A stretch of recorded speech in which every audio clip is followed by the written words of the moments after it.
Sudah majelis. Sedikit majelis, kami akan bacakan yang penting-pentingnya saja. Ya, intinya saja. Baik. Nota pembelaan atas surat tuntutan dalam perkara nomor 53-Pit.B/2023 Denpasar atas nama terdakwa Hans Goldman Rahakbau. Majelis Hakim yang terhormat yang menyidangkan perkara pidana dengan atas nama terdakwa Hans Goldman berdasarkan surat kuasa tertanggal 9 Februari 2023 dengan registrasi nomor 562-DAT-23 tertanggal 14 Februari 2023. Identitas kami anggap dibacakan. Kami masuk ke keterangan saksi. Saksi Kadek Santika Wibawa Esa dianggap dibacakan. Kedua, saksi Kadek Taesa Ari Gunadi Esa dianggap dibacakan. Ketiga, saksi Kadek Dodik Artawan dianggap dibacakan. Keempat, saksi Agustinus Uta Mbelu dianggap dibacakan. Kelima, saksi Rani alias Rani Sugiyarti dianggap dibacakan.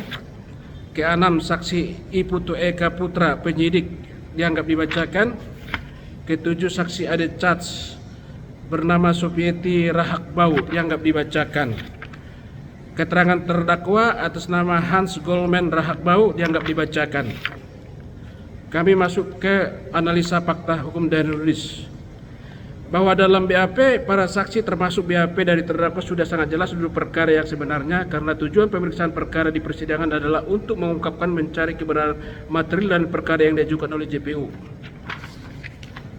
Terdakwa dituntut selama 7 bulan dikurangi selama terdakwa berada dalam tahanan, sementara dengan perintah tetap ditahan bahwa JPU menggunakan dakwaan tunggal pasal 362 KUHP.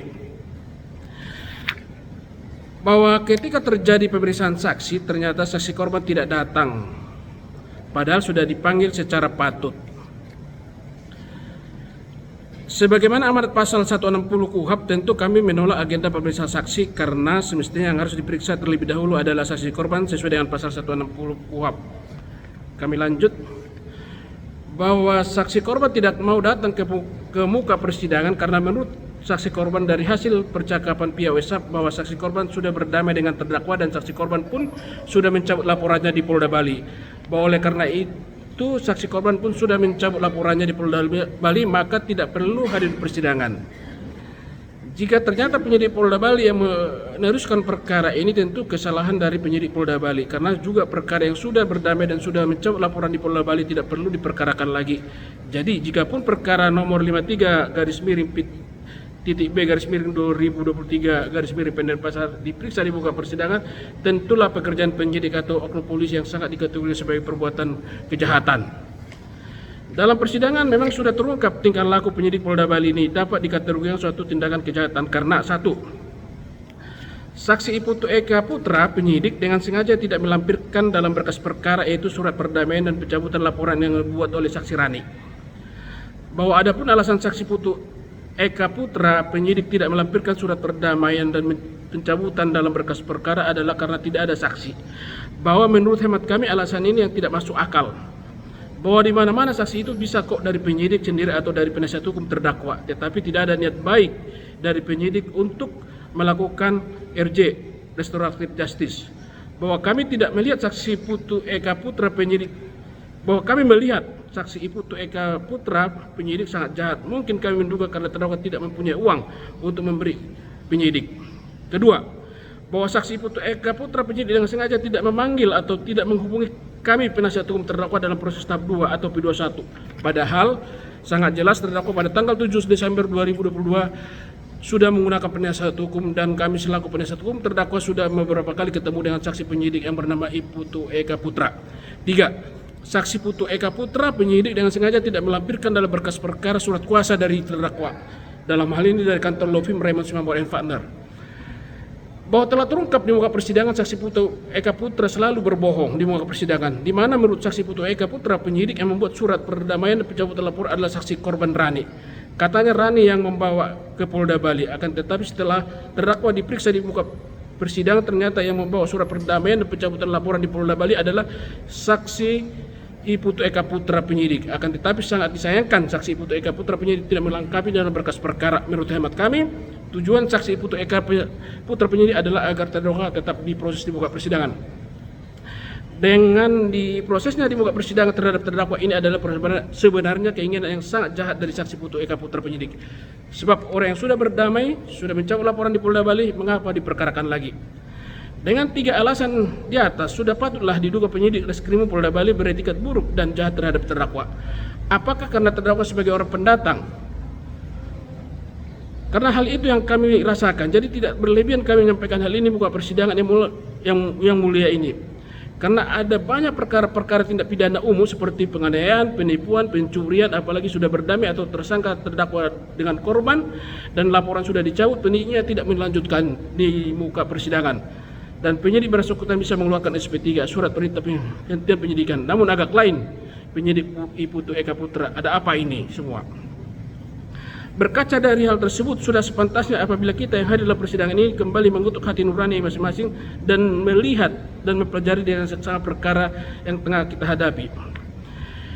Kami lanjut, ketika proses dalam sistem peradilan menjadi tolak ukur kehidupan masyarakat telah dan bernegara, memperoleh keadilan pada suatu peradilan pidana yang dimulai dari tahap penyidikan hingga adanya putusan peradilan yang memiliki kekuatan tetap gagal mewujudkan keadilan, maka terjadilah apa yang kita kenal dengan kegagalan dalam penegakan hukum.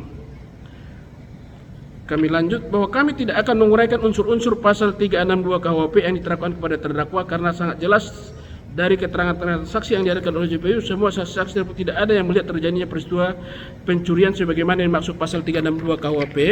Karena yang dimaksud saksi menurut pasal 1 angka 26 KUHP adalah orang yang dapat memberi keterangan guna kepentingan penyidikan, penuntutan, peradilan tentang suatu perkara pidana yang ia dengar sendiri, ia lihat sendiri, dan ia alami sendiri.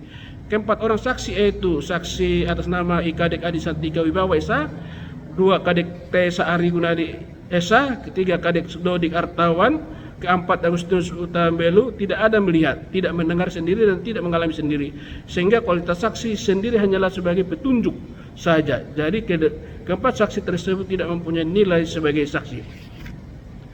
Bahwa oleh karena kami tidak menguraikan unsur-unsur pasal 362 KUHP karena kami hanya berfokus pada adanya surat perdamaian yang ditandatangani oleh saksi korban Rani dan terdakwa yang kemudian juga bahwa saksi korban juga sudah mencabut laporan di Polda Bali. Pencabutan di Polda Bali tersebut didasari adanya perdamaian dan surat kesepakatan perdamaian. Bahwa surat kesepakatan perdamaian dan surat pencabutan laporan di Polda Bali atau kedua surat tersebut sudah diberikan langsung oleh saksi korban Rani dan sudah diterima langsung juga oleh penyidik Iputu Eka Putra. Hanya saja penyidik Iputu Eka Putra dengan sengaja dan bertingkat buruk atau jahat tidak memberikan dan tidak melampirkan dalam berkas perkara.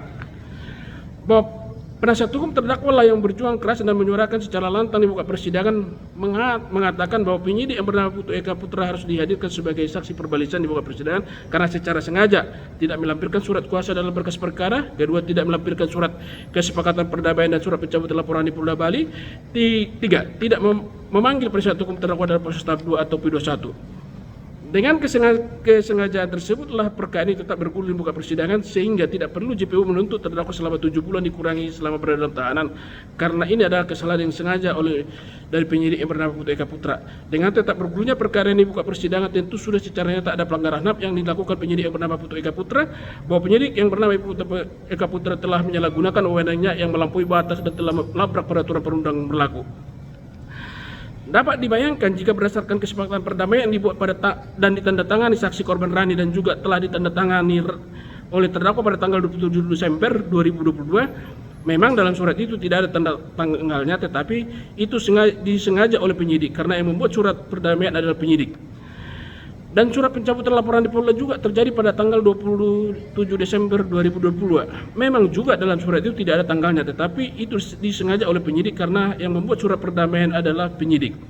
Dan hal itu diproses dengan sebagaimana mestinya dan sepanjang tidak bertentangan dengan pasal 1 angka 3 Peraturan Polri nomor 8 tahun 2021 tentang RJ Restoratif Justice, maka terdakwa tidak akan berada dalam rumah tahanan negara LP Kerobokan Badung Bali.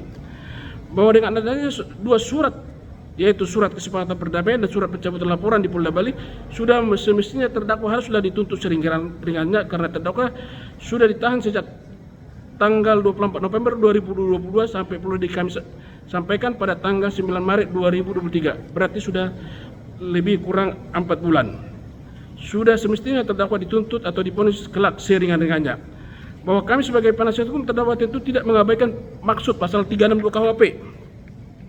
Bahwa memang nyata dan ada yang didakwakan kepada terdakwa, tetapi karena sudah ada perdamaian dan sudah ada pencabutan laporan di Polda Bali dan telah pula diakui penyidik, maka menurut hemat kami sudah sepatutnya terdakwa cukup divonis seringan-ringannya atau ketika penjatuhan putusan hukuman atau pada saat vonis diucapkan dalam waktu dekat terdakwa bisa langsung bebas.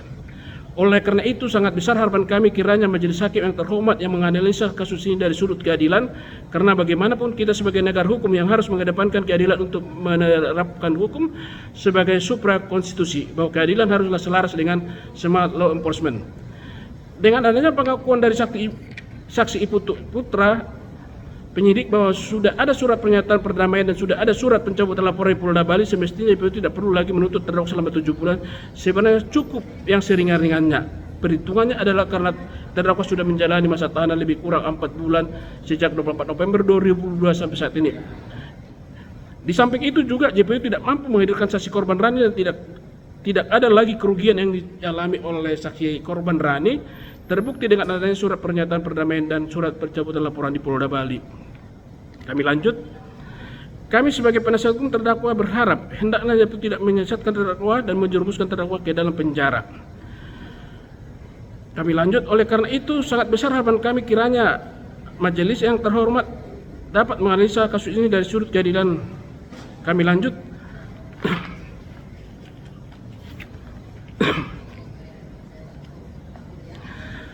Bahwa kami penasihat hukum terdakwa memohon kepada majelis hakim yang terhormat yang menyidangkan perkara ini kiranya sependapat dengan kami dan dapat menerima pledoi kami ini agar jangan menjadi presiden buruk di kemudian hari.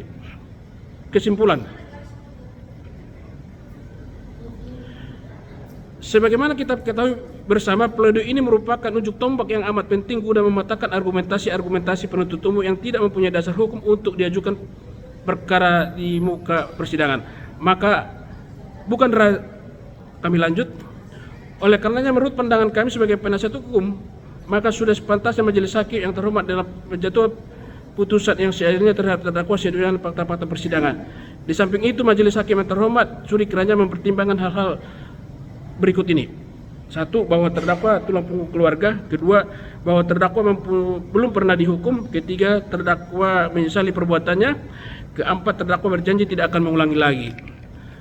Dan kami sebagai penasihat hukum dari terdakwa bahwa terdakwa tidak pantas dituntut sebagaimana tuntutan JPU. Penutup. Berdasarkan kesimpulan tersebut, maka kami mohon kepada Yang Mulia Majelis Hakim yang terhormat agar Majelis Hakim Pengadilan Negeri Denpasar yang berwenang memeriksa dan mengenai perkara ini memutuskan: 1. Menyatakan terdakwa Hans Goldman Rakabau terbukti secara sah dan meyakinkan melakukan tindak pidana pencurian seperti dakwaan tunggal sebagaimana turut dalam diancam pidana dalam dakwaan tunggal pasal 362 KUHP. Menyatakan hukum terdakwa dengan seringan-ringannya dipotong masa tahanan. Atau apabila pengadilan berpendapat lain, maka mohon putusan yang seadil-adilnya ex aequo et bono. Demikian pledoi ini kami sampaikan dalam persidangan yang dihadiri yang penuh hikmat ini. Kami mengetengahkan fakta seperti di atas yang kami lakukan semata-mata memberikan masukan dan penyajian secara komprehensif kepada Yang Mulia Majelis Hakim yang terhormat. Besar harapan kami pledoi yang kami sampaikan ini dapat menjadi pertimbangan bagi Yang Mulia Majelis Hakim yang terhormat agar dapat mewujudkan keadilan yang esensial dan hakiki. Atas perhatian dan kebijaksanaan Yang Mulia Majelis Hakim yang terhormat, kami selaku penasihat hukum terdakwa Hans Goldman Rakabau mengucapkan terima kasih. Dan pasar Kamis 9 Maret 2023, hormat kami penasihat hukum Raymond Simamora SHM dan kawan-kawan. Ditandatangani. Terima kasih. Itu tadi ada. Siap. Ada kok asli.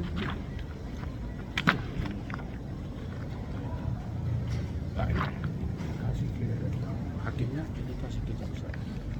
Ini kasih ke jaksa. Ini ke jaksa. Ini ke aku. Yang di atas ganti. Ada. Kami akan segera kirim. Oh ya, siap.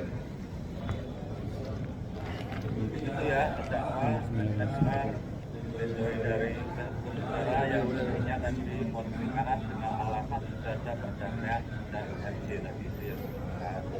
Tentunya untuk hukum akan menanganinya tuh Selasa tuh ya. Selasa nanti kalau Selasa Mahkamah sampai di kalau dari dasar hukum akan menangani lagi nanti ke Kamisnya. Siap. Ya. Siap majelis. Ya. Saya baru tanyakan tuh. Selasa jam segini jam 10 Iya. mulai jam ya. Kami selalu on time jam 10 majelis. Dan sesuai sama LP itu Pak ya. Kalau Pak April saya kira waktu hanya LP nanti akan dia bawa kan bisa sama. Ya. Saya mau tanya lagi. Saya mau tanyakan. Cukup majelis. Saya kita untuk kopinya, kita minta kopinya dengan tangkapannya ya. Kita sudah dari tanggal 14 Maret antaranya ada tangkapan dari 14 Maret ya. Maret ya. Sudah selesai tangkapan jam 11. Terima kasih majelis.